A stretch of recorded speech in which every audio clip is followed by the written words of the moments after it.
time, somewhat dusted municipal concert band, the job was maintained until the end of his life. He was still writing music for friends of his in church. This next number is a nice waltz called Enchanted Night, and it's dedicated to the famous Conifer family of Bushman. They were good friends who lived up the road and he left the road.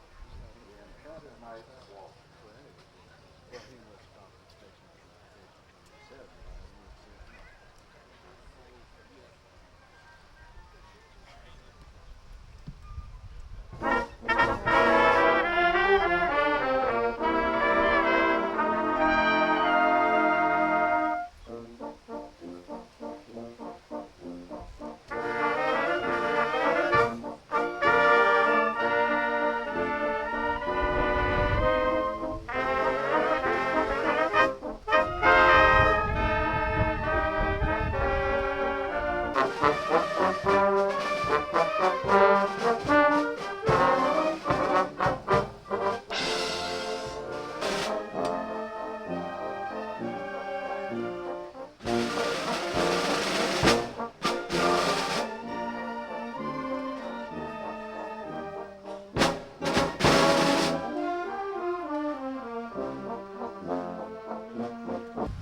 May I have your attention, please?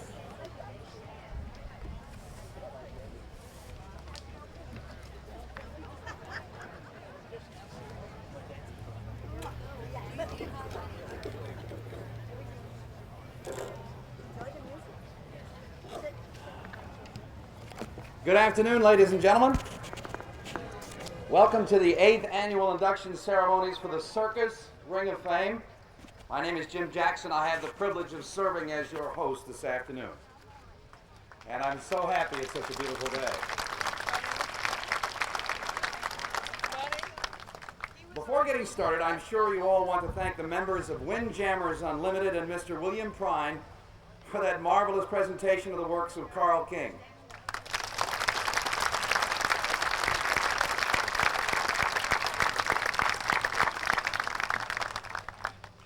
Just to inform you, this 50-piece band is made up of members from all over the United States who have come to Sarasota this week for the organization's winter convention, and we're blessed to have them with us this afternoon.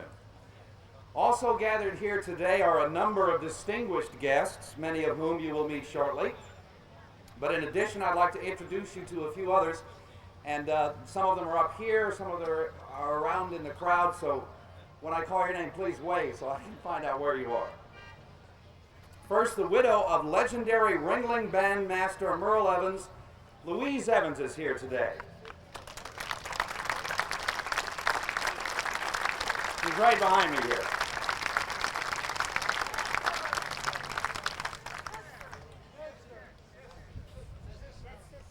The sister. Yes. I'm terribly sorry. One of Europe's and the world's greatest clowns who has come to these ceremonies from Basel, Switzerland, Pio Nocks.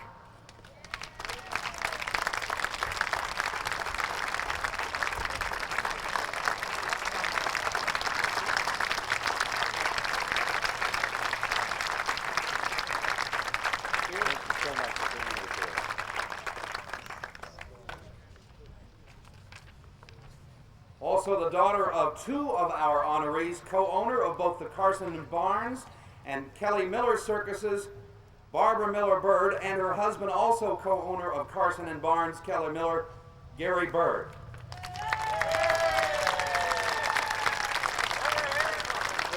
There they are, there they are. Also here today, the great-granddaughter of Carl King, from Houston, Texas, Dr. Miriam Page.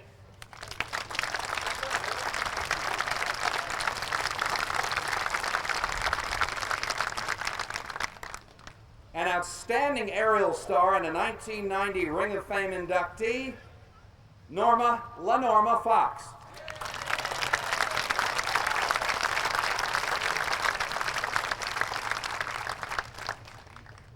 Also, circus owner and a distinguished member of the Sarasota community who was inducted into the Ring of Fame 1 year ago, my friend Alan Hill.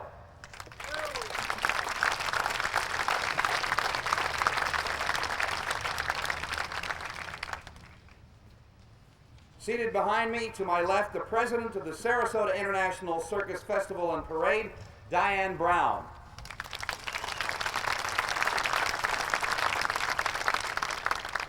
And also behind me, Dr. John Reeves, president of Windjammers Unlimited.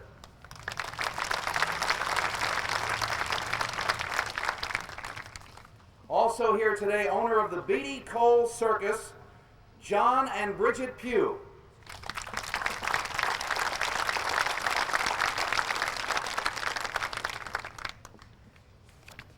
We would also like to extend a warm welcome to all of our out-of-town guests, many of whom have traveled considerable distances to be here today. Among these, a contingent of 19 from Hugo, Oklahoma. Are you out there? Thank you for coming, and we wish you all a most pleasant stay in our Camelot on the Bay and hope you will return to us soon. For those of you for whom the Ring of Fame is something entirely new, we would like to explain that the ring was established in 1989 to provide recognition for those who have made particularly significant contributions to the circus. At the conclusion of today's ceremonies, we encourage you to stroll around the outer sidewalk of this lovely park, where you will see monuments to 32 such individuals and groups whose names have previously been etched into bronze plaques that permanently testify to their achievements. Names like Barnum, Lietzel, Griebling, Beatty, Christiani, Kelly, Wallenda, Eunice, Rice, and Gable. And today we add 4 more: Cardona, King, Miller, and Knock. We do so in a most fitting setting. St. Armand's, a park, a neighborhood laid out by Mr. John Ringling. On the very site where we are gathered today, there once stood a handsome bandstand, and on Sunday afternoons like this, it was the scene of band concerts, much like the one we have just shared. And I have little doubt that just as today, much of that music that Sarasotans enjoyed on those Sundays 70 years ago was also the work of Carl King.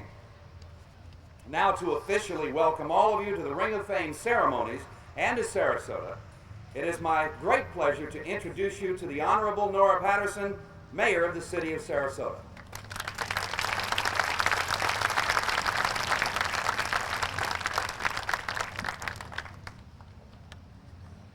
Welcome to the city on behalf of all the citizens who live here. We love to show our city off to people from elsewhere because we're very proud of it. We're also very proud of the circus heritage of this city.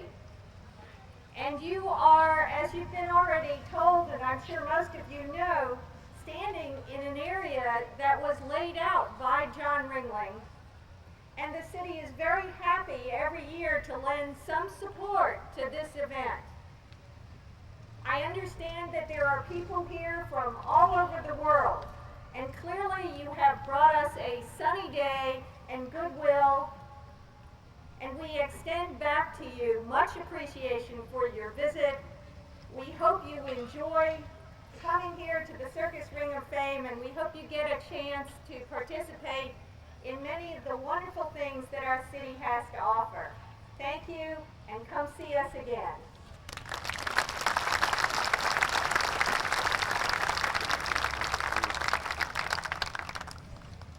All right. Now, our first honoree, one of the greatest of all aerial performers. Here to introduce him on behalf of the sponsor, which is the Sarasota International Circus Festival and Parade, is a member of that organization's board of directors, Mr. William P. McGurk.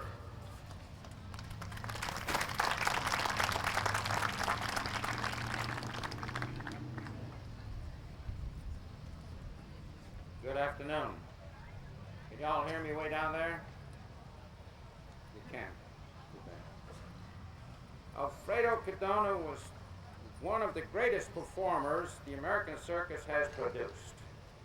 In the 1920s and the early 30s, the American circus produced many, many great performers.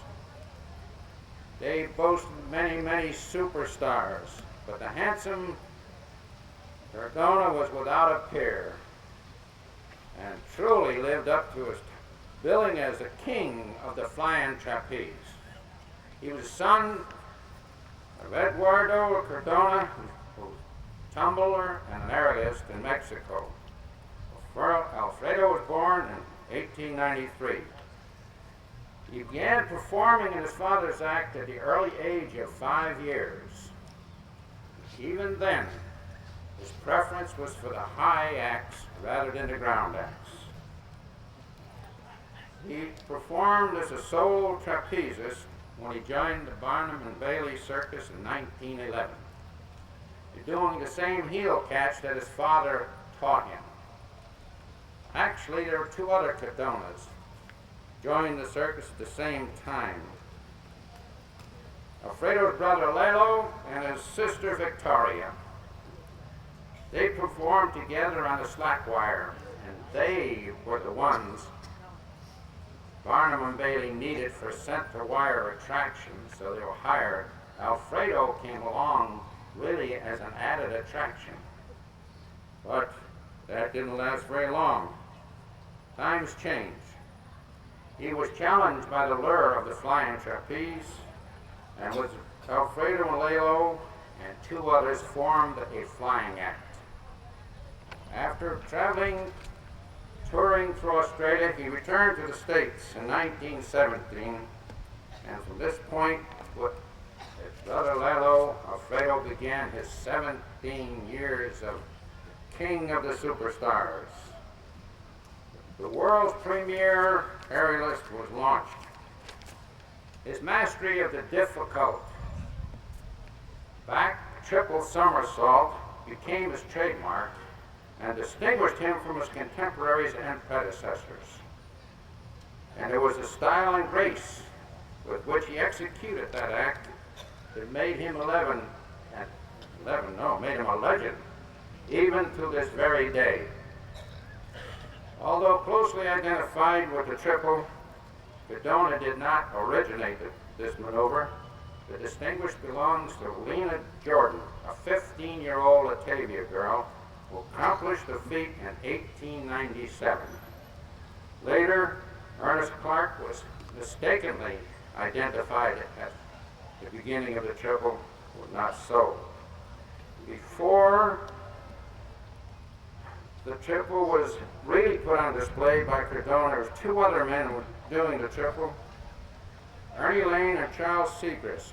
They performed it occasionally and with a low percentage of completion.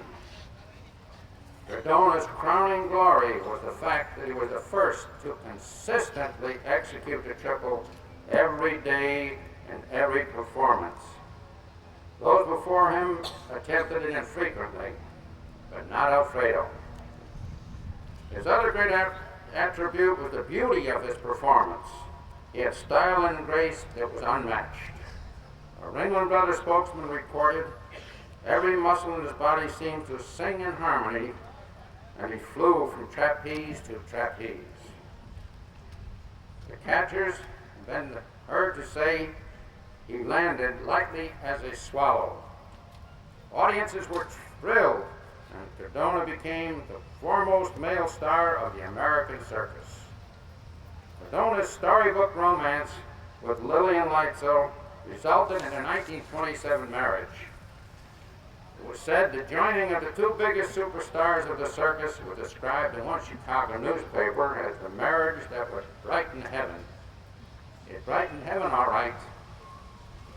It was a stormy marriage. Two superstars with two super egos in one house is quite a tempestuous relationship. Both Cadona and Lightso were stalked by many tragic events, but it was 1931 in Copenhagen, Lillian Lightso performing her act, and a malfunction in her equipment and fell to the floor. 3 days later, she died. And at that time, Cadona was severe depression. His grief caused him to be reckless. He was taking reckless and useless chances of life. In 1932, while performing his specialty, he dislocated a shoulder and tore muscles that would never heal again. He was grounded, never to fly. Just 3 years, he has plummeted from the pinnacle of the success to the doldrums, a had-been, in a world of public adulation. The Cadona story and tragedy does not end with the injury. 4 years later, in a lawyer's office, shot and killed his estranged second wife, and then he killed himself. At his own request, he is buried in a monument in California that erected in honor of his beloved wife, Lillian. It is inextricably as Cadona's life is interwoven with the unfortunate and final incident. His legacy to the circus was enormous. Summed up by Marion Murray in her 1956 book, From Rome to Ringland, thusly: all circus people, those the keenest of critics, say that Alfred Cadona was the greatest flyer of all time. To those who watched him, he seemed almost superhuman, curving, whirling, flashing through the air, pausing for a moment to seize the strong waiting hands and then hurling himself into space. And so it was, and so it is. His name will always be remembered wherever and whenever there are circus people. And now, to accept the reward for the Cadonas is a man in his own right, with a shining star of flying trapeze, Faye Alexander.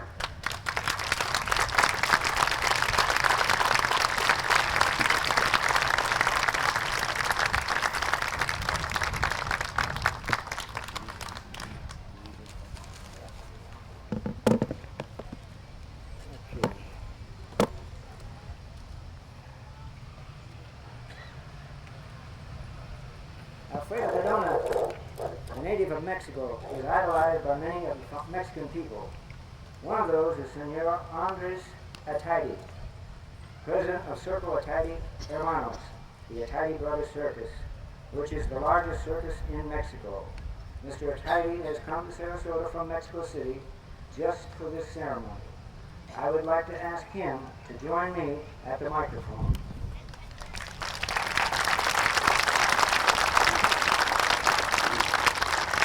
Senor Atayde, on behalf of the Circus Ring of Fame, I would like to present this to you and to the people of Mexico in recognition of your gift of the great star Alfredo.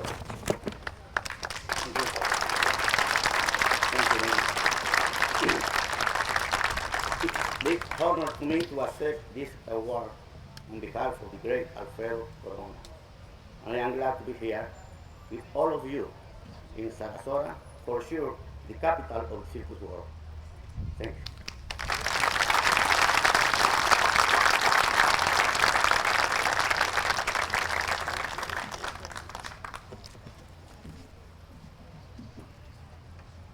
Windjammers Unlimited, the sponsor of Carl King, is a national organization dedicated to the preservation of traditional circus music.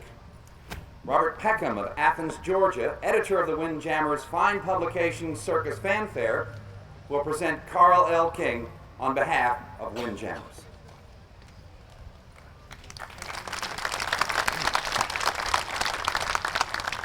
It is indeed an honor for Windjammers Unlimited, an organization dedicated to the preservation of traditional circus music, to sponsor the candidacy of Carl L. King for induction in the Sarasota Circus Ring of Fame. His life, his compositions, and his love for the circus and its music epitomizes the very things our organization was organized to support. Carl King was a self-made man, coming from an humble beginning in Ohio with but an 8th grade education and little formal music education. He soared to the very heights of international acclaim as a leader and composer of band music. His musical career commenced at age 11 when, after raising enough money through selling newspapers, he made the down payment on a cornet and paid for a few lessons on the instrument. He had several piano lessons, and a traveling musician gave him a lesson in musical theory. The man left town before Carl had the second lesson. All of this was the sum total of his formal musical education. He learned to write and construct his music by studying the compositions of other men. In the same way, by watching, studying, and listening to others, he learned how to play the baritone and how to conduct bands. Concerning his lack of formal education, he once remarked, "Whatever I learned in composition, conducting, or anything else, it was mostly by imitation, by experimentation, and by listening to good men and watching good men. I think that is one of the best ways of getting an education." His career as a professional musician began when, at the age of 18, he was seduced by the lure of the sawdust ring and left Ohio to troupe as a baritone player with the Robinsons' famous circus. The next year, he toured with the Yankee Robinson Show and gained his first experience conducting as a fill-in for the ailing bandmaster Woodrow Van Etta. During the same period, he began writing marches that achieved immediate favor with the circus band leaders of the day. One of his earliest marches, which he published in 1911, and which was performed here this afternoon by the Windjammer Band under the direction of Bill Prine, has a humorous twist in the title. The name of the march is Robinson's Grand Entry, but there was no dedication. Since there were 3 Robinson circuses touring at that time, Carl King having played with 2 of them, each one could claim the march as its own, which probably helped in the sale of the march. In 1912, he trouped with the Sells Floto Band, and in 1913 joined the Barnum Bailey Band. where in response to the request of the bandmaster Ned Brill, the 22-year-old composed probably the best-known circus march in the world, Barnum Bailey's favorite. In 1914, he left the ranks of circus bandsmen and picked up the baton as leader of the Sells and Floto and Buffalo Bill combined shows, a position he held for the next 3 years. At the end of the 1916 season, with the intention of taking roots in Ohio, Carl married a hometown girl, Ruth Lovett, a clerk and pianist in a music store in Canton, Ohio. His intentions to settle down were short-lived when in 1917 he was offered the position as leader of the Barnum Bailey Circus Band, a band he led for the next 2 seasons with his wife as a circus calliopeist.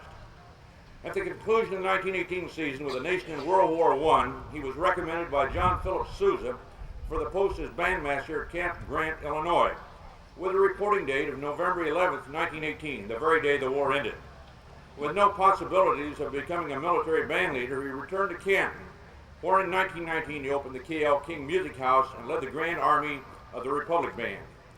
In 1920, he accepted the position of conductor of the Fort Dodge, Iowa Municipal Band and lived the remainder of his life in Fort Dodge, leading the band, composing music, and running the Carl L. King Music House. His band became famous as a popular cultural institution throughout the Middle West, performing at fairs, civic affairs, and concerts. He was extremely active in music education and gave unstintingly of his time and energy in furthering public school music. If you will pardon a personal recollection, I can remember as a young corn-fed trombonist in Iowa the thrill of participating in high school band festivals and having the mass bands conducted by the famous Carl King. In the vernacular of today's youth, that was pretty heavy tripping. He was involved in other aspects of music. He was one of the founders of the American Bandmasters Association, was president of the group in 1939, served on its board and was named an honorary life president in 1969. His hometown of Fort Dodge honored him by naming a bridge across the Des Moines River the Carl L. King Bridge. A park was named after him, and following his death in 1971, the municipal band that he led for 50 years was officially renamed the Carl L. King Band. And I might say in passing that we have the current conductor and longtime friend and member of the Fort Dodge Band, now known as the Carl L. King Band, here with us today. Mr. Scheid, who's sitting over here. We also have a longtime member, Mr. Dwayne Olson, who's played in the Carl King Band. Would you two gentlemen please stand, please?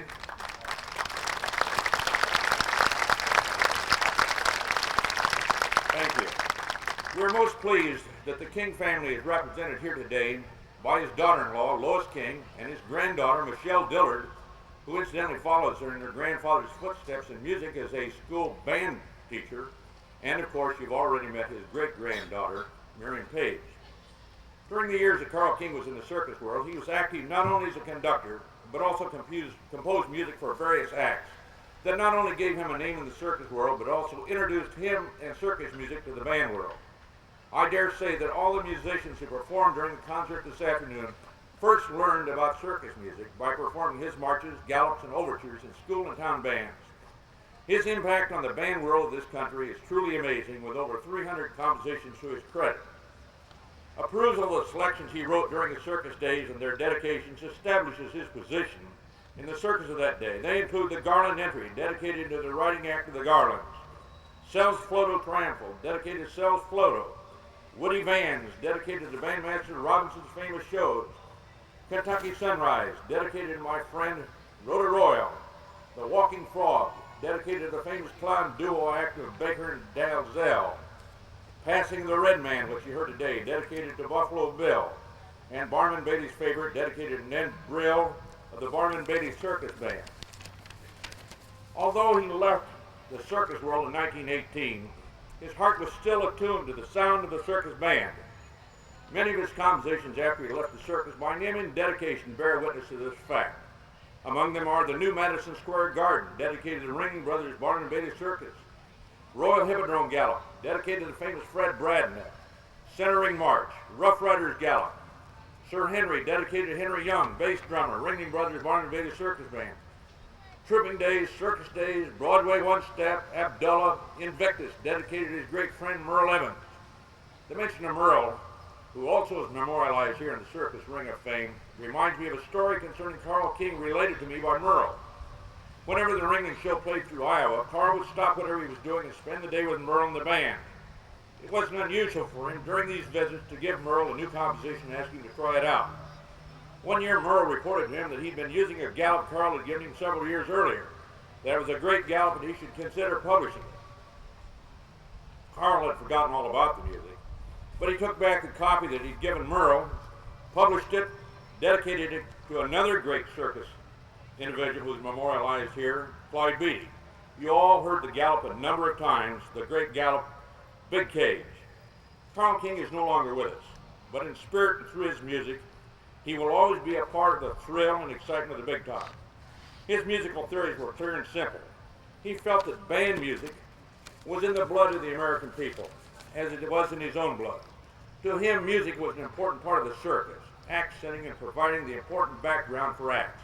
He believed that people liked band music since like the circus, it made them feel happy. He gave them music they liked and wanted. Music that lifted their spirits, melodies they could hum or whistle, music that could give them a message in which they could remember. His contribution to the music world and to the circus is indeed everlasting. It is most fitting that he should be honored today through induction into this famed circle of circus greats.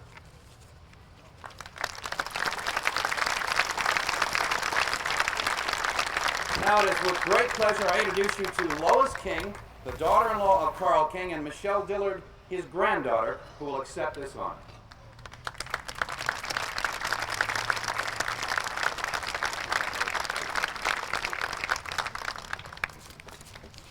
Well, I can tell you that this Carl King would have really been proud and honored today. He never really shook the sawdust from his shoes and often reminisced and talked of the circus days. I can remember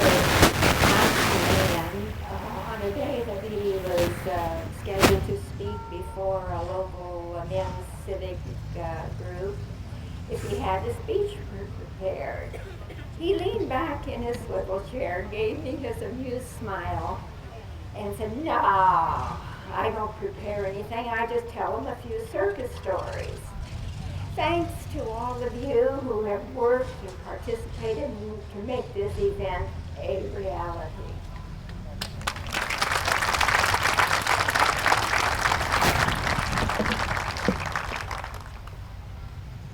And I'd like to thank the Windjammers for a fantastic performance. I still listen to fifth graders trying to play a B natural on clarinet. And thank you very much for a very moving talk on my grandfather. One thing about the man, you heard his music. He was a man who very much was interested in the spiritual nature of the individual, and his wisdom and his sense of priorities and his understanding of life was the thing that I think he was most characterized by. I know one time when a new band director just trying to get instruction on the proper baton technique because he had studied with a symphony conductor and wanted to know my grandfather's secrets, anything he could share. And he said, "Well, young man, what I discovered, the most important thing you've got to know in directing a band, you've got to stop when the band stops."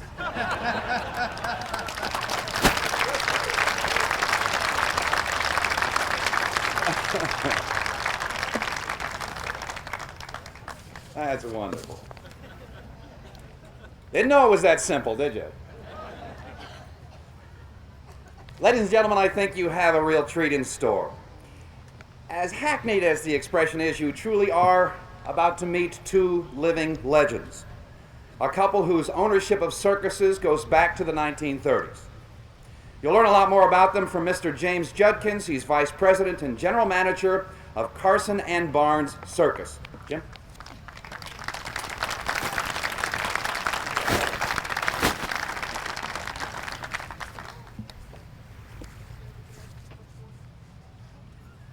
First, I'm honored to be asked to speak about D.R. and Isla Miller and their accomplishments in the circus industry. They've done so much broken so many records, touched so many lives, that it would be impossible to even scratch the surface of their accomplishments in a 5-minute speech. DR started in the circus business when he was 6 years old. He rode a pony from town to town. After the show got to town, he went from door to door with "Here Today" heralds. Later each day, he performed in the show. When they got into mud or sand, he led the pony as it helped to pull their Model T truck out of the mud. In other words, he was involved with transportation, publicity, performance, and crisis management before he could spell any of these words. DR had it tough when he was a kid. His mother died when he was young. His dad was affected by her death and drifted from career to career, taking his young sons with him.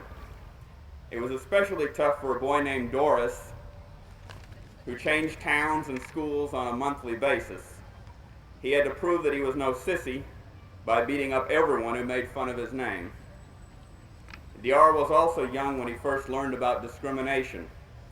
He applied for a job as a wire walker in Europe and gave his name as Doris Miller. He received a letter later turning him down because they wanted a man for the job. DR and Isla met in Smith Center, Kansas. Isla was a farm girl from a large, protective family and had never left the county. She had never seen a tiger, an elephant, or been away from her family overnight. When DR and Isla got married in 1934, they applied for the marriage license in January, but they couldn't come up with the $3 fee to pay the preacher until April. After the service, the preacher returned $2 of the fee, knowing that they needed it more than he did. And that $2 was a fortune to a young couple with love and a dream. They set off the very next day for Missouri and a circus. They traveled with several shows, some that paid and some that didn't. They lived in an umbrella tent, carried all their belongings in a trunk, and were thankful that they had jobs, food to eat, and maybe a quarter at the end of the week to split. He got his 2 cigars, she got her candy bar, and the change was put away for a rainy day. Life was good and they made a lot of friends. This isn't a history lesson. I'm not going to give you dates and names of the many shows that they financed, operated, worked on, and advised over the years. Just a few highlights, observations, and thoughts about why I think they are being honored today. Obert Miller, his son Kelly Miller and his wife Dale, and his other son DR and his wife Isla started a show in 1937. It wasn't the first show that Obert had started, just the most successful. The show started out as the Miller Brothers Circus. Someone else had that name though, and the mail kept getting mixed up, so they changed the name to Algie, Kelly, and Miller Brothers Circus. The show grew and grew. In its heyday, the show was billed as America's second largest circus. Ringling, some of you people from Sarasota might be familiar with that name, was the biggest. In 1956, Ringling had problems and closed for the season early in July, and Kelly Miller thrived that year as America's largest circus. It continued to thrive for a while, but then a few years later, Kelly died, and Obert died, and the IRS started questioning the bookwork and tying up people and papers and profits, and the Millers were forced to sell just about everything to pay the taxes. At one point, things got so bad, DR and Isla put everything they had left on a boat and started touring the Caribbean and then Canada with their circus. DR told me that he figured that if things got any worse, he would just stay in Canada. But even that plan failed. The boat caught on fire and sank. There wasn't anything left to protect, so the Millers returned to Oklahoma to start again. They ran a pie car for a year and then expanded their ownership of Carson and Barnes, and over the years have succeeded in guiding the show to the top of the heap in the circus world.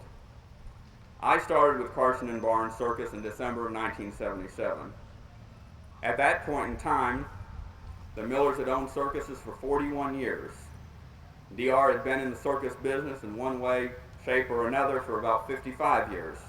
I was fresh out of college and ready to show Mr. Miller what I knew, which I soon found out was absolutely nothing. My education really began the day I joined Carson and Barnes. One of the first things I learned was that on Christmas morning, before anyone thought about gifts or parades on TV or a big breakfast, made sure the elephant barn was mucked out, hay was lugged in for the horses, and the heater was working in the giraffe barn. The animals always come first. Later, I was moved into the office where my education continued. Over the years, I have been given a doctorate in circus management from Dr. Miller and Isla Miller themselves. Every time we have a sponsor, Carson and Barnes sends the sponsors a handbook entitled 16 Steps to Big Profits. If I were to try to summarize the most important lessons that I've learned from the way the Millers have lived their lives and put together a manual entitled 16 Steps to Circus Success, they would be summarized like this. 1. Never miss a payday. 2. Don't spend money that you don't have.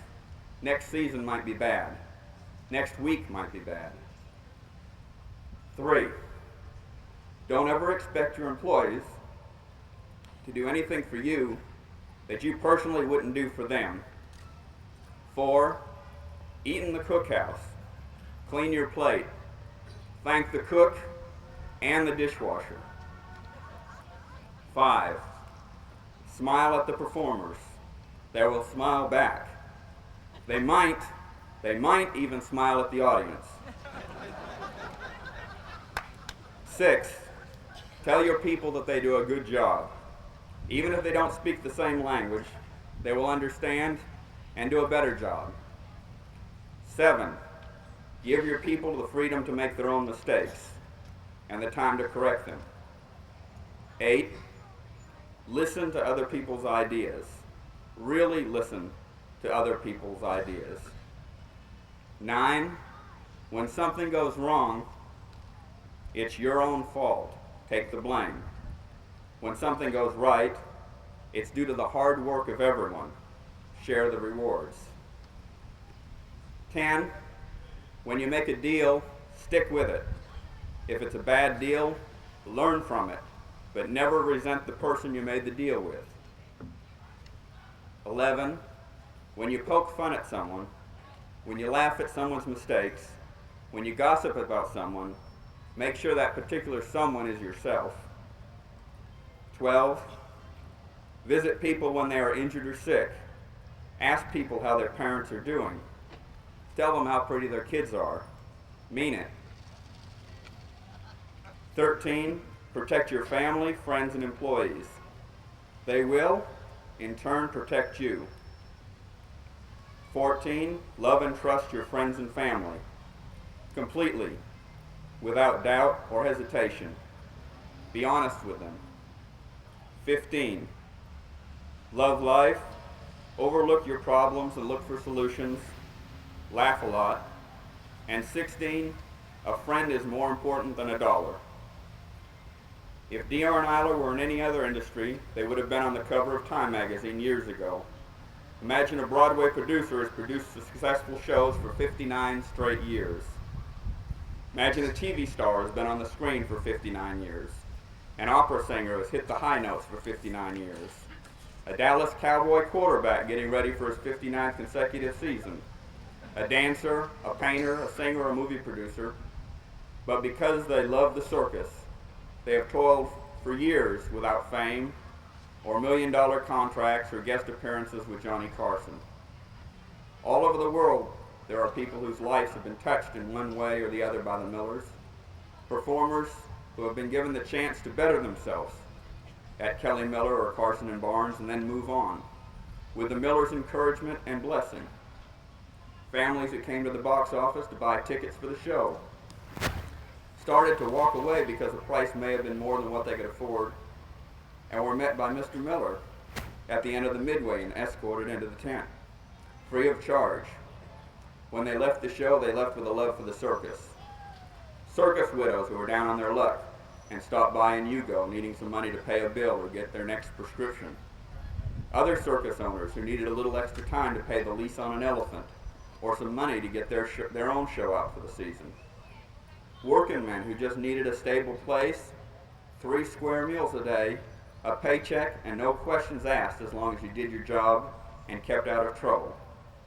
And sometimes, after 30 or 40 years of working for the show, someone to pay for your funeral and a nice marker, and to make sure that you would be remembered long after your family forgot you. D.R. and Isla's family, Gary and Barbara Bird, Tracy and Kristen Bird, cousins, nieces and nephews, adopted and assumed relatives, all of these people have been guided and touched by the Millers. Behind me in the park is a bronze plaque with D.R. and Isla Miller's names engraved on it. It will be there for hundreds of years. I'm not sure yet what it says, but I'm sure that there's a nice inscription about the Millers' work in the circus industry. What will last much longer than the brass plaque in the park is the inscription on the hearts and spirits of each person that have been touched by the Millers. An inscription that we passed from generation to generation that reads simply, to D.R. and Isla Miller, thank you for being our friends.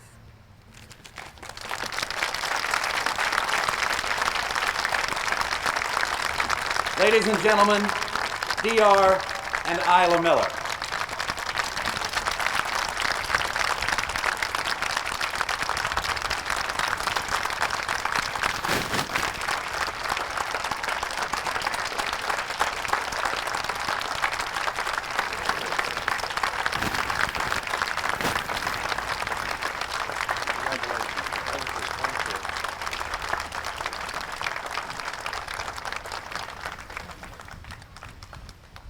Well, we feel it's a great honor to be recognized with all the great circus people and performers in the world. We think that the circus business is the greatest form of family entertainment there is in the world. We've been very lucky to be in a position where we could be in the circus business. And we want to thank all the people that have worked for us through the last 58 years for helping us be in the circus business. This is great. Thank you very much.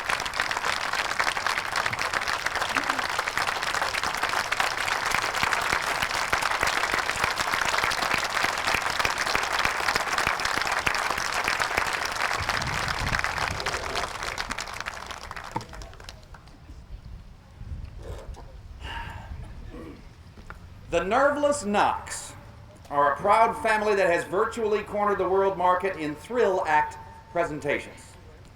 To learn more about them, I am pleased to introduce Mr. Thomas Deal, president of Tommy Bartlett's Ski Sky Stage Show of Wisconsin Dells, Wisconsin.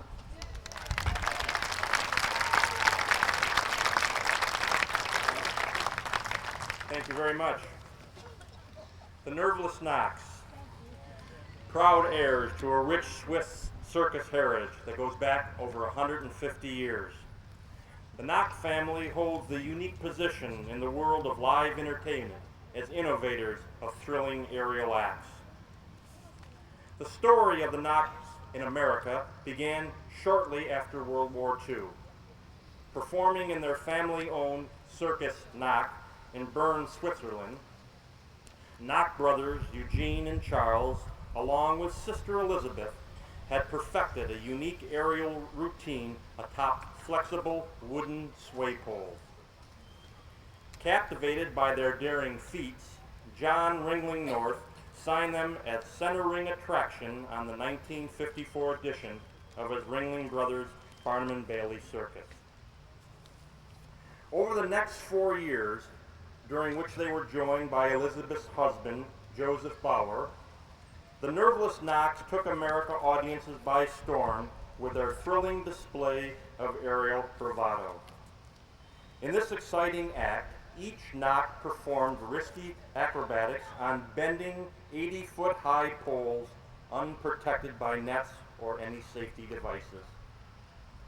During the grand finale of the act, each performer exchanged places on each other's poles as they swayed precariously back and forth more often at 45-degree angles. Over the years, the sway pole has remained their signature presentation for the past 41 years.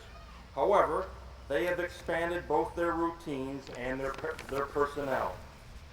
Today, the Nerveless Nocks consist of some 16 family members spanning 3 generations, performing more than 30 separate and distinct acts equally as sensational as the original sway pole. One of the more spectacular of these new acts is performed on a trapeze suspended below a flying helicopter. While the craft is piloted by Eugene Jr., his brother Michelangelo executes a series of acrobatic maneuvers on the trapeze, including the finale where he hangs by the toes of one foot. Another popular display billed as the Nocks utilizes a giant metal-like apparatus revolving the 2 brothers simultaneously.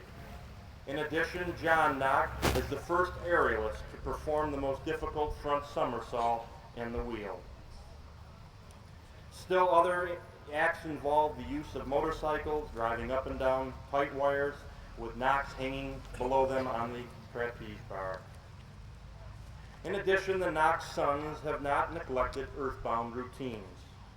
In counterpoint to their aerial performance, Bello Knock exceeds on the trampoline and the low and the high wire. John and Michelangelo balance atop 30-foot high stacks of chairs. The Nocks are virtually an industry unto themselves. Patriot and matriarch of this remarkable troupe are Eugene and Aurelia Knock. He, a member of the original Nocks sway pole team, she, the lovely daughter and performer of the famed Italian Canestrelli circus family. Now, mind you, I'm married to 100% Italian. I've been practicing all morning on this, and I still blow it. Both have continued to perform until just recently and are still active in helping to manage the family's far-flung aerial appearances. Although the Nocks continue to use Sarasota as their base of operation and for the homes of the families, they are in constant demand all over the globe and maintain hectic travel schedules throughout most of the year. Their venues include major state fairs, theme parks, shrine circuses, and a host of other events. On a personal note, I'd like to take you back to 1978, when our corporation decided that it was going to expand from its Wisconsin Dells operation to Pigeon Forge, Tennessee. We always had an aerial act as a part of our show. Our show today is 45 years old. This is back in 1978. One of our performers recommended that we audition the Nocks family for the possibility of using them in our Wisconsin Dells show. In 1977, Eugen and Aurelia and their 4 lovely sons came to Wisconsin Dells and spent a weekend with us. We were so impressed by the family and the quality of their performances that they have been with us for 18 straight years. Now, those of you in the circus business realize that performing at the same location for 18 years in itself is a feat. However, under our situation, it's much worse. Not only has it been 18 years, it's been 103 days a year, 3 shows a day, 7 days a week, and they have never missed a performance. In addition,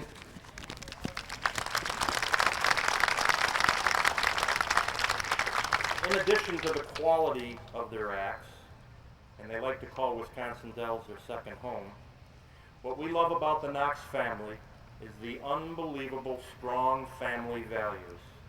When Eugen and Aurelia first came to Wisconsin Dells, I think their oldest son was 14 years old, and the youngest probably 4 or 5 years old. It has given us great pleasure to watch this family develop and grow in times where family values seem to be put aside. Their work ethic is unbelievable. Each member of the Knock family not only performed at our facility, but they worked selling tickets, working in the concession stand, selling programs, working in the maintenance area, and being involved in the local activities and swim team and the diving team. This is truly a remarkable family. I am very proud to represent the Tommy Bartlett Show and its 150 employees and recognizing the Nerveless Nocks for this outstanding honor. Thank you very much.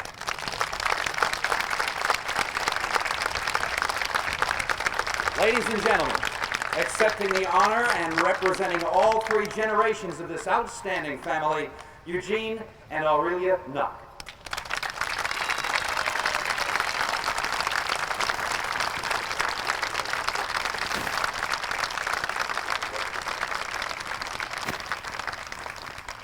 Ladies and gentlemen, the Nocks family is greatly honored to be included here in the Ring of Fame, where many famous personalities of the circus are remembered.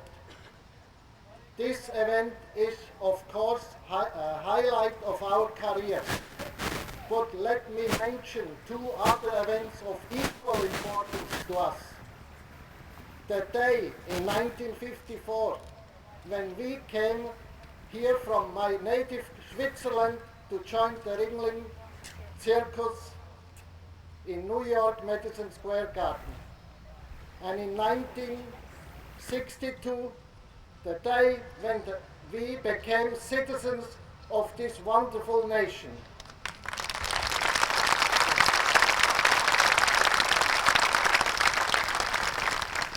If Ringling Grote Spanen und Beile is the greatest show on earth, the United States of America is surely the greatest nation on earth.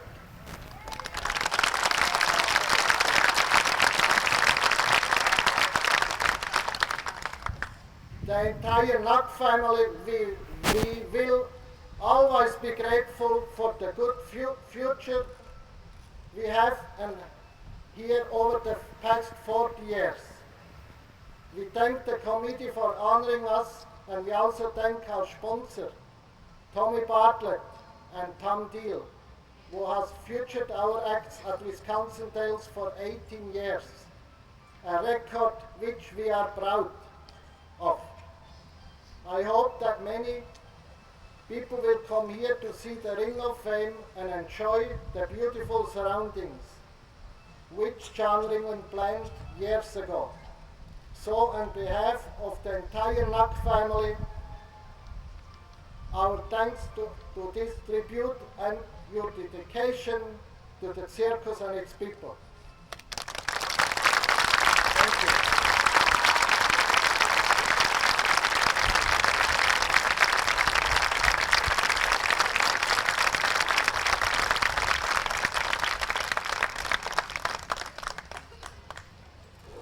Thank you, Eugene and Aurelia. Now, before we adjourn to the outer portion of the park and have the unveiling, I'd like to ask each of the sponsors to step forward to receive their honorary plaques.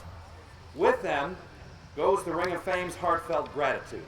The sponsors are vital and important partners in keeping the Ring of Fame going and in helping the Ring Committee bestow the recognition these people so richly deserve. First, Diane Brown, President of the Sarasota International Circus Festival and Parade, for sponsoring Cordona.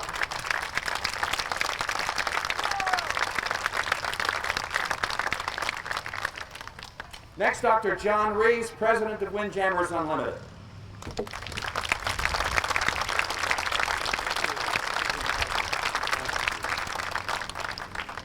Next is Jim Judkins, Vice President and General Manager of Carson and Barnes Circus.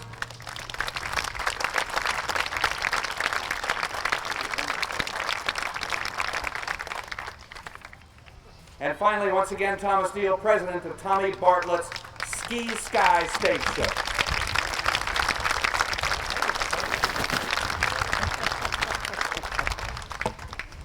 And last but not least, I'd like to thank the Ring of Fame Committee who are responsible for this entire affair. I'm going to read all of their names if you'll hold your applause.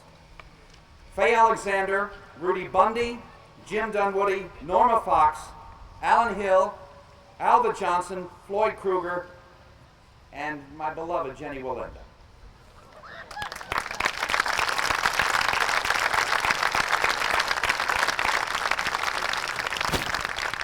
All right, that concludes our formal ceremonies. And we're going to go back there in just a second, but I just wanted to say something personally. In the past 3 to 4 weeks, my television station, almost everybody on the staff was involved in putting together a special on John Ringling's home, the Katazan, and of course the entire estate. Because of that, I got a chance to do some more research on the circus and its history here in Sarasota. And I was filled with a renewed sense of gratification for the fact that John Ringling decided to bring the circus, his circus, to this town, because it was the beginning of many circuses coming to Sarasota. And I'm sure I speak for all of the citizens of this city when I say that it was a wonderful thing to happen to our town, because no other way could we have, as part of our community, in the fabric, the lives and the color and the elegance of the show people who have come to live in Sarasota. And I want to thank all of you for doing that for us and making Sarasota such a wonderful place.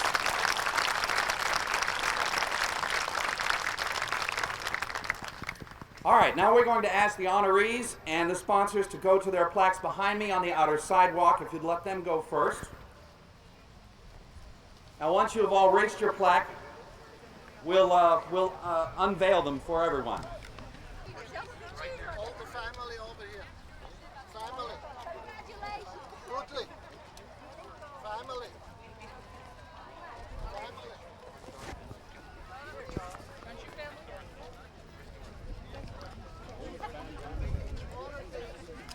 Yeah, it is. Never been a while. Couple of years. Looks like your sister. And everybody move in. Move in.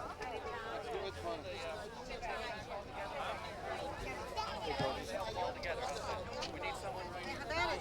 Who's going to be the designated puller here? You two young fellas can do it. Now, when I say pull, all right, you ready? 1, 2, 3, pull away. Congratulations.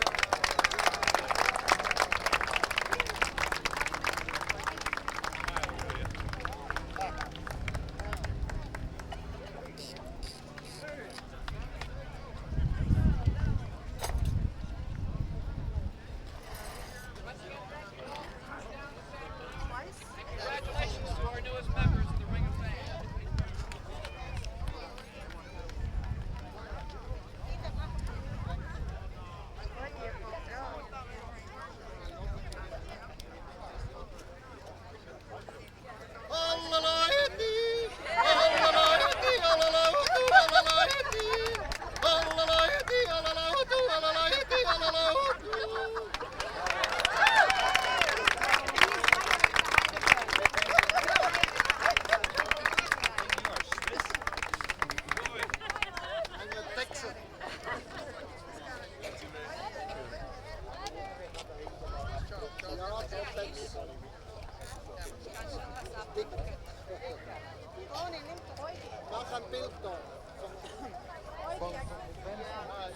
Der hat die Kamera.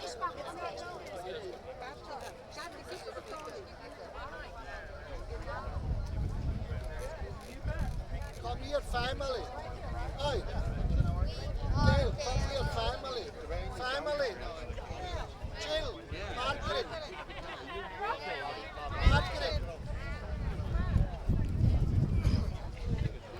Margaret again. Okay, I'll go around. Ich warte, bis alle da Ja, sind. Margaret.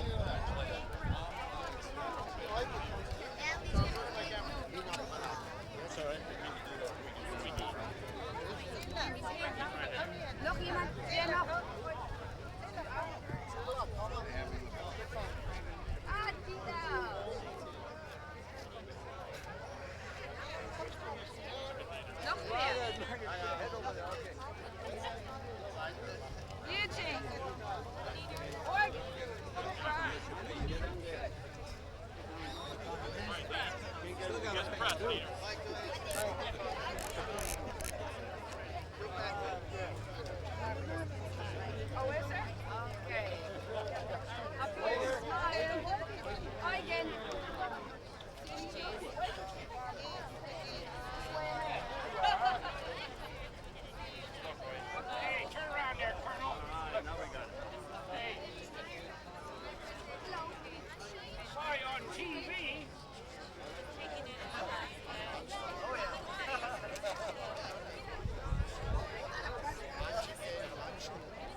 okay over here?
Test one.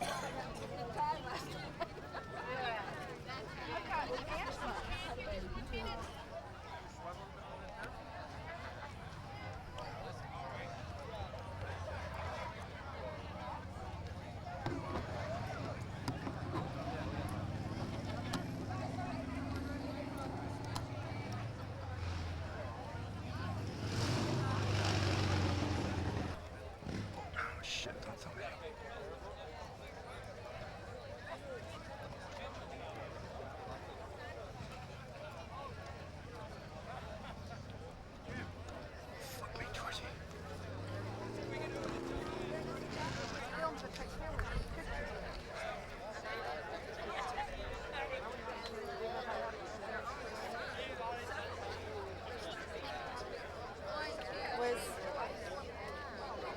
Yeah. Mike, do you want to roll a film?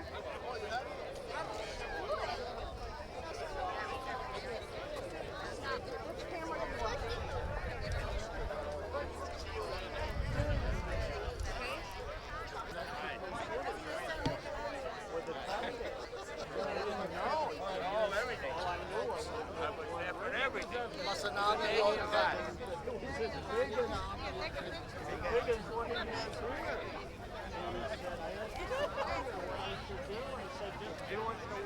That was fast. Yeah.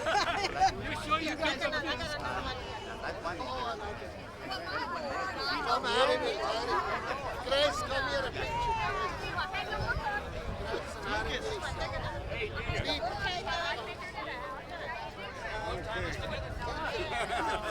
Hello. Say hello to Mike when you get back down. I said hi.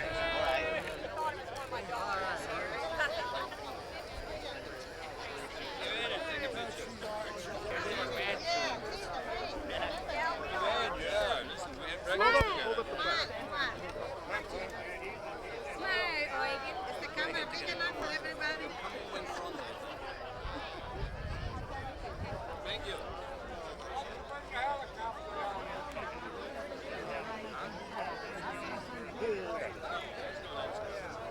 I'm not going to interfere with that. Say a few words about goings on today. Just put that up there too.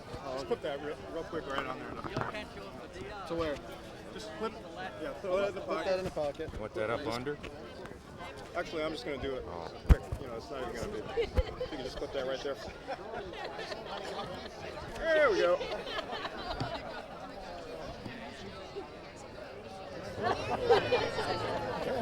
You want me to just talk? Or? Yeah, just hi, Alan. Well, good. Well, basically, we had 4 more people put into the Ring of Fame here, and 4 good people. We're real happy about it. And geez, you got me without asking questions. But I think it's the biggest turnout we've ever had here. I think this is like the 7th year we did it now, and it's the biggest turnout we ever have. Every year we try to put 3 or 4 more people into the Ring of Fame, and definitely it shows from the people that went in this year that they were top caliber because of the turnout of the people. You can edit it. You want to ask him? You want to ask him No, something? that's it. It's hard when That's you're great. just.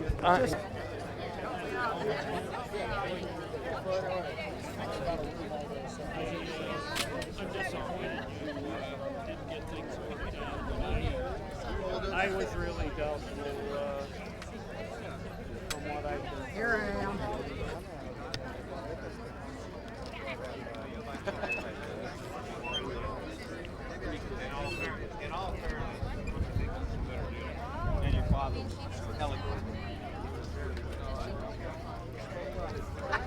You're the nicest people in the world. I mean it. And if I didn't have this appointment, I've got to be at 5, I would be.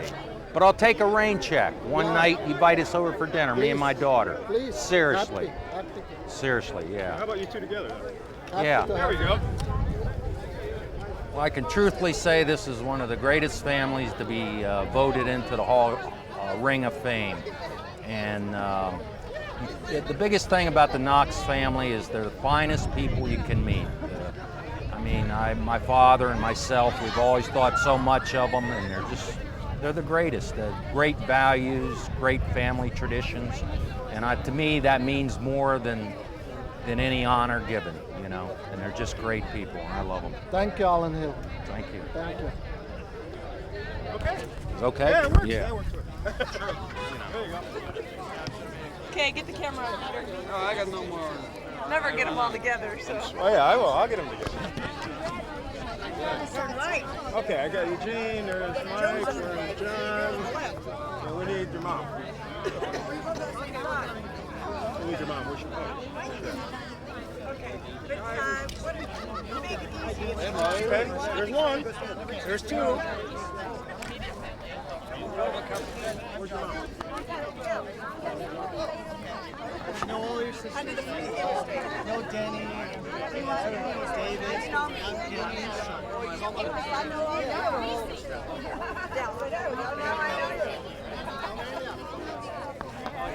There you go.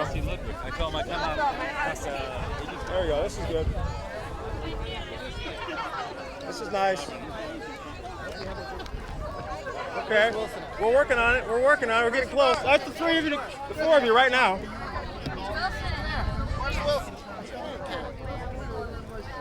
Do you do transfer of 8mm onto video? Do you do that kind of work? 8mm. Yeah. What do you got? Film or Film. 8mm. I can have it done for you. Stuff's really old. Yeah. I mean, so special care, I'm sure. Yeah. Hopefully they're still good. They've been. That's the problem with that stuff. Hopefully they've been preserved well. Well, that's just it. You gotta have it checked out first because it's stuff it could just disintegrate. You gotta be real careful. So with that. maybe if you can find someone who's. Yeah, you I can do that. I'll find somebody. Yeah. I don't do it personally. Okay, but if you can find someone who's really gonna know what they're doing. You guys ready? Mom?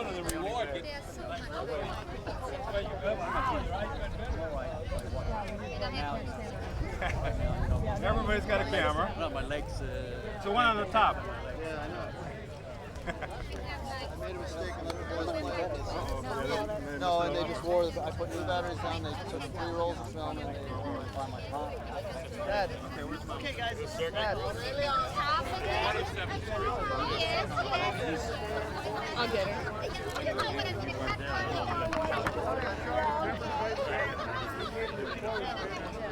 I know, it's hard when you got somebody else who's in the business.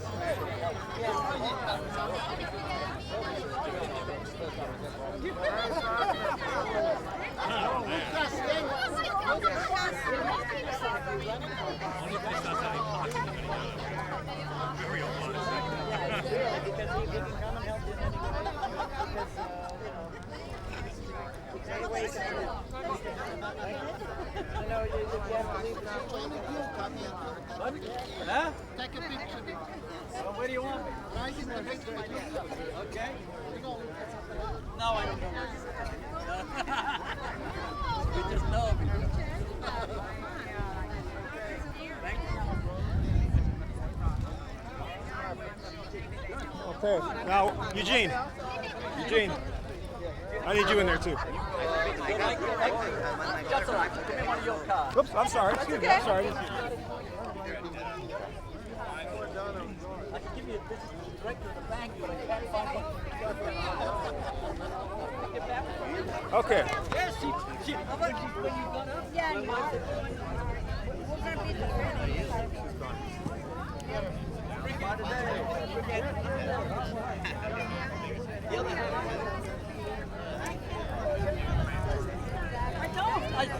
I looked at my wallet, I looked at it, and I said, I got orange ball USA. Everybody laughed. I've got a Japanese Italian, and I've got a director of the Sun Bank, and I said, green one. Oh, yeah, but I've got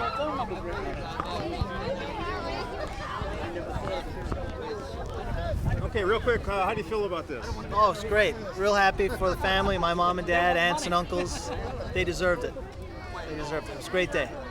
Thank you. How do you feel about this? I feel real happy about it. Honored.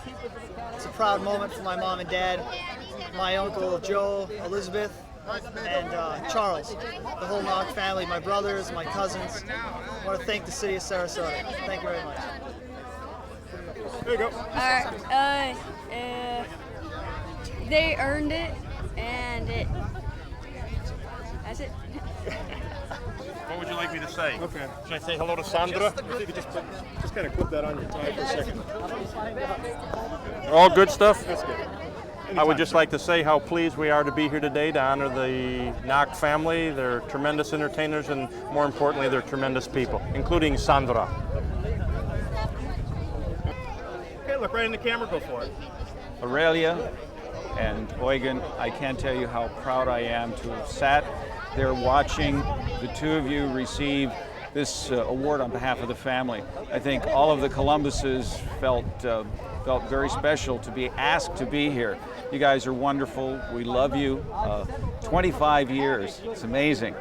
You were wonderful then, and you're even better now. And every member of the family, your boys are like ours, and our sons are like yours. So best of luck and congratulations to you. Excellent, very nice. You just say, look in there, and you just say congratulations. Congratulations. Very good. All right, we got it. Thank you. Perhaps Mr. Lucas Lataide here, the gentleman in the suit. Okay, you want him? Okay. If you can grab, because I'm kind of like, if we just grab him over here and then I'll. You want to just put Robert on here too, just with Okay, Robert, where's Robert? There he is. I want you to just look in the camera. Oh, okay, here. There you go. Just 1 second, 1 second, 1 second. Okay, just look right in the lens, go for it. Congratulations. We got it. Okay.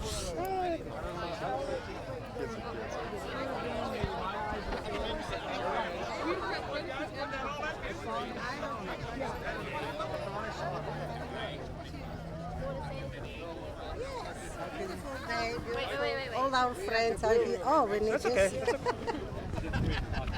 Beautiful days, and all our friends are here, made it more enjoyable. Thank you. Thank you. Congratulations. Thank you.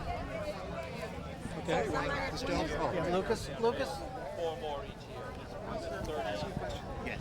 Every year. Sure. Okay. We're gonna. This is for the Knock family on their personal video, their home video. No, I don't know. Yeah, for the home video. Just So for you just for them. Oh, For the yeah. family. Yeah. Okay. So if you don't mind, just can you hold that for a second? Okay. Yeah. Can you put that up for me? Please. Appreciate it. That's fine. Anywhere there. That's right.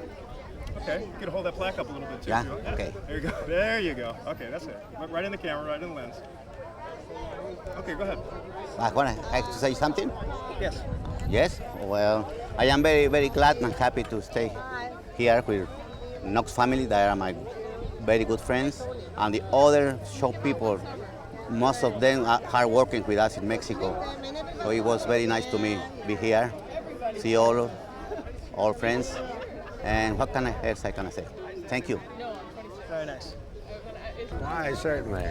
I'm so proud that to be part of the circus community and to come out here, and especially the Nocks family, such great circus personalities. And as a ringmaster, I had the great thrill of announcing the Nocks on the sway pole on Big Shrine Circus. And certainly they're a credit to the circus. And it's just beautiful that Sarasota, the circus capital of the world, can celebrate like this. We're very proud of our heritage, and we're very proud that we live here, certainly. It's wonderful. Just great. I think I'm so happy that I'm part of the Sarasota circus community, and it's just a wonderful bunch of people. That's great. Thank you very much. Well, this is our own tape, so I should just talk about Dad. Say whatever you want. Are we rolling? It's my pleasure to be here as part of the Nerveless Nocks accepting this award on St. Armand's Circle. January 28, 1995. I was very, very proud of my father. I thought he spoke very well. I'm proud to be part of this along names like the Ringlings and Barnum and the Millers and Walendas, the Keeneys. Many of these people are our friends, Christianis, and it's just a pleasure, and I'm glad that I had my boys here so they could also enjoy the moment. Thank you. Very nice. Nice job. How you feel about today? Dory Miller, the greatest. Yeah, the guy. He can say something. Say something. Yeah. Boy, this is the greatest act there ever was here. The Nocks was. That was great. That's the greatest circus man in the whole world, Dory Miller. Look out, yeah. And his wife. Yeah. Yeah. But you couldn't afford them, right? He carries he them could on. have. He could. Cat was bigger now. got the Mr. enough Kruger. elephants. Mr. Kruger. Thank you, sir. Can we get a few words from you? A few words on my family? Sure. What? Can I put the Tell. tie? This is okay. This is going to air when I get it edited. It's going to air at the Nocks residence. This is a home video. Pretty elaborate, but it's a home video. What are we up to? Just look right here and go ahead. And just talk? Yep. Yeah, well, I've had a marvelous experience over the last few weeks getting acquainted with the older Nocks and some of the younger Nocks, and it's how that family has ever had a problem in the world, I don't know, because it's so close and with such high values as far as a family goes. The only thing that I can see, they scare the daylights out of me when they start going to work. It's been a nice experience. Thank you. Thank you. That's very nice. Thanks a lot. Dad in our family. Yeah. Okay. I know the Noxes for a good number of years, and it's one family that's always been wonderful. They're not only wonderful just to the show folks. When I say show folks, I'm saying about circus people and other performers. They're so nice to everybody. They're a wonderful family. He's a good pilot. He flies good. Here comes a girl here that she used to be one of my best candy butchers when she was a little bitty girl. She worked for me. My first job. That was the first job she ever had. And the funniest thing is, see, I says, now, you don't take anything back. See, I says, the health department will not allow you to take food back. If somebody wants to turn something back to you, you say, I'm sorry, you can't do it. See? Is that right? You got a good love in the bug for me, baby? Ah, she's okay. The whole family's okay. Hey, come here, buddy. Come on, Charles. This is another one of them. They've raised, the Noxes have raised beautiful families. Not only this Nocks, Daddy Nocks. They're all that way. I guess they love all people, and that's the way to be. Thank you very much. Thanks, I Aaron. appreciate it. That was nice. We're doing a little video here for the Oh. Nocks, and I thought I'd ask you to just here. Let's put this. Where'd you like it? Where'd you like it? Right there for me? Right there. What And you just would look you right- like? What just would you look like? right into the lens. What do you need? And we want you to just tell the Nocks how you feel about them and what today was like for you. Okay. Well, the Nocks and I go back a long time, back into Haringey Arena Circus, which is probably, I believe, was about 1946 or 1947, and they started that show there, and they were great people then, and they're great people today, and they actually worked on our circus, Clyde Beatty Circus, one time up in Philadelphia for us as an outstanding attraction. We needed somebody to get the people in there for us, and for me, this is an honor to be here when they're being presented. I think to have people honored for the great achievements in the circus industry is a great thing to have, and I wish them the best, and for all the family, and I just wish we didn't go back so far so we could all be out there doing whatever we did best many years ago. So to all you members of the Nocks family, thank you. It was a pleasure to be here, and it's an honor. Thank you. All righty? Great. Okay. That was wonderful. Very nice. Did you meet Gene Columbus? No, I didn't meet. Yeah, we just met, anyhow. Yeah, John we just Pugh. met.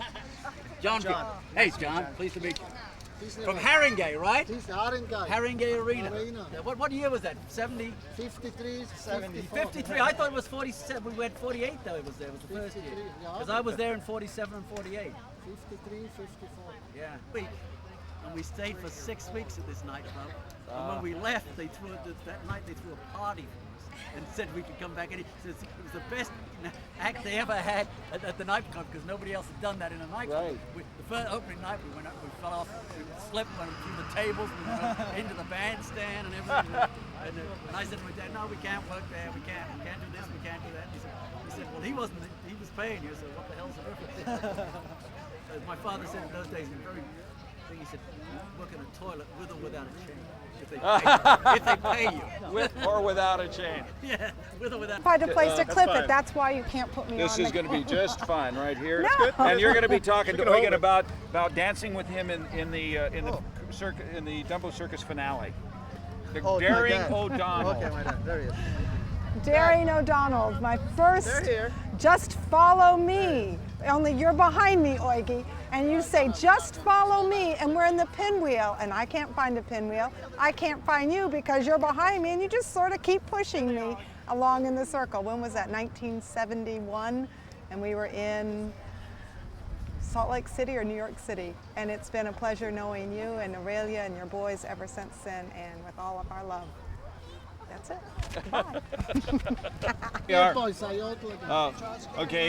Not only is this man an incredible aerialist, but he is one of the world famous yodelers. Isn't that right, Right, sir? right. Ololoiti, ololoiti, ololotu, ololoiti, ololoiti, ololotu, ololoiti, ololotu, ololoiti, ololotu, ololoiti, ololotu. Thank you.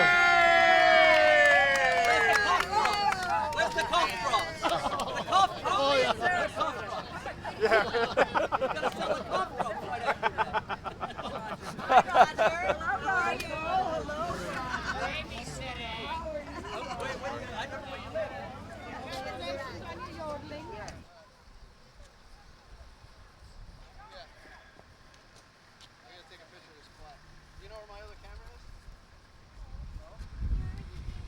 Maybe I think Jill has.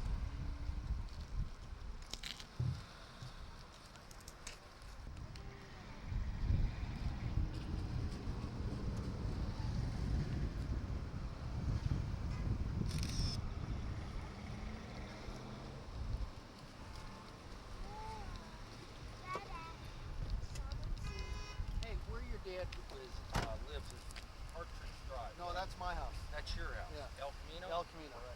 Is that where he's going for the party? Yeah. I can't make it, but I Okay. want to. All right. Partridge was in Bird Key.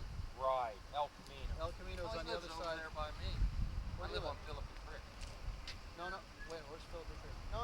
He's on Fruitville, straight out past 75. He's got a 5-acre tract there. Your dad's been out there, right? Yeah. I don't think I've ever been. Yeah, I've been to your house Yeah. a couple of times. Everything good? I Yeah. don't have your number.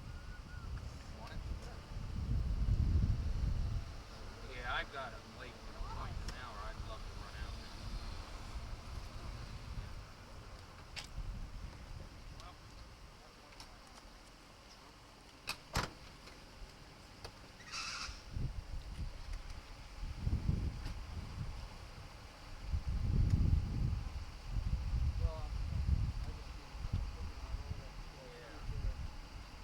Neither of you would have a pen, would you?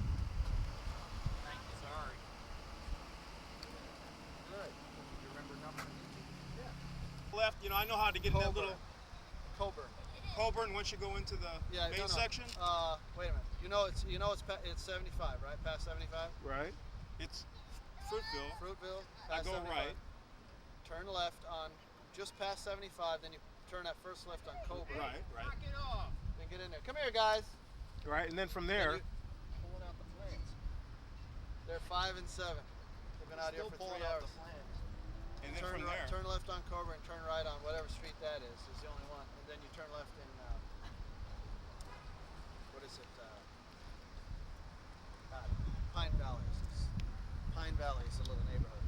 And then you turn right on a street called El Camino. Oh, El Camino, right. Yeah. Come on, guys, let's go. Gotta go.